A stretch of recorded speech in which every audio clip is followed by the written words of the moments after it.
बहुत समय पहले एक गांव में एक बूढ़ी औरत रहती थी। वह अपने गांव वालों का बहुत ध्यान रखती थी। उसके कोमल हाथ और उसके सुंदरता गांव में बहुत ही मशहूर थी कि वह बूढ़ी औरत बहुत ही कामकाजी औरत थी। वो अपने बुढ़ापे में भी काम करती थी क्योंकि उसका पति बहुत पहले गुजर चुका होता है और वो सभी औरतों को अच्छी अच्छी बातें सिखाया करती थी। सिखाने के बाद वो अपना काम करती थी। गांव में सभी लोग बहुत ही मेहनती थे। कोई कुछ करता था तो कोई कुछ करता था। एक दिन गांव में तूफान आ गया तो खाना पीना बंद हो गया। वहां से सभी गांव वाले परेशान होने लगे और वो उस बूढ़ी औरत के पास एक औरत गई।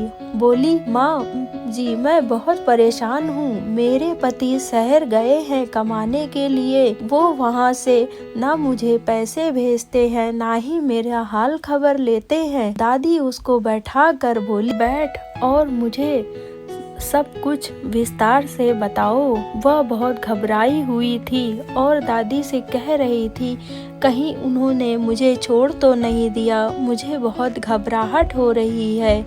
वो कहती हैं, बेटा घबराने से कुछ नहीं होता है। तू क्यों नहीं समझती? काश हो सकता है वो बहुत परेशान हो और तुझे याद करता हो, मगर ऐसा नहीं है। वो मुझे बिल्कुल भी याद नहीं करते हैं। बेटा तू शांत रहे और अपना ध्यान रख। ऐसे करने से तुझे कुछ अच्छा नहीं लगेगा। और मैं तुझे एक समय की बात बताती हूँ। मुझे एक नदी के किनारे लड़का मिला। वो बहुत ही परेशान था बेटी। वो बहुत ही रो रहा था और बता रहा था कि मेरे पास तो कुछ भी नहीं है, तो मैं कैसे खुश रह पाऊंगा। वो कहती है, देखो तुम्हारे पास हवा है, जल है, वायु है, सूरज है, तो तुम क्यों नहीं खुश रहते? देखो मुझे, मैं भी तो खुश रहती हूँ।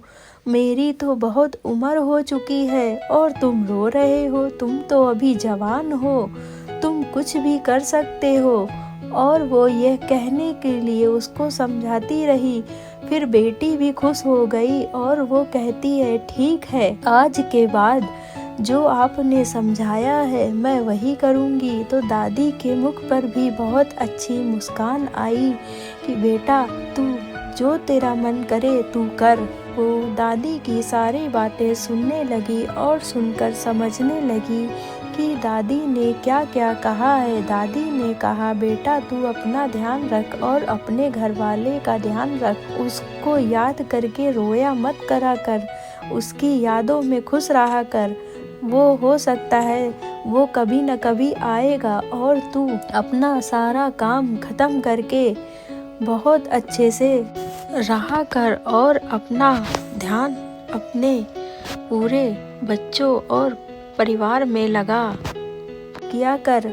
तो वह सारी बातें सुनकर घर आ गई और वो सुबह उठकर पूजा करती है। पूजा करने के बाद वो सब अपने सारे काम निपटाती है, अपने बच्चों का ध्यान रखती है और भगवान से प्रार्थना करती है। तभी उसके पति का पत्र आया और उसका पति भी वहाँ से वापस आ गया शहर से।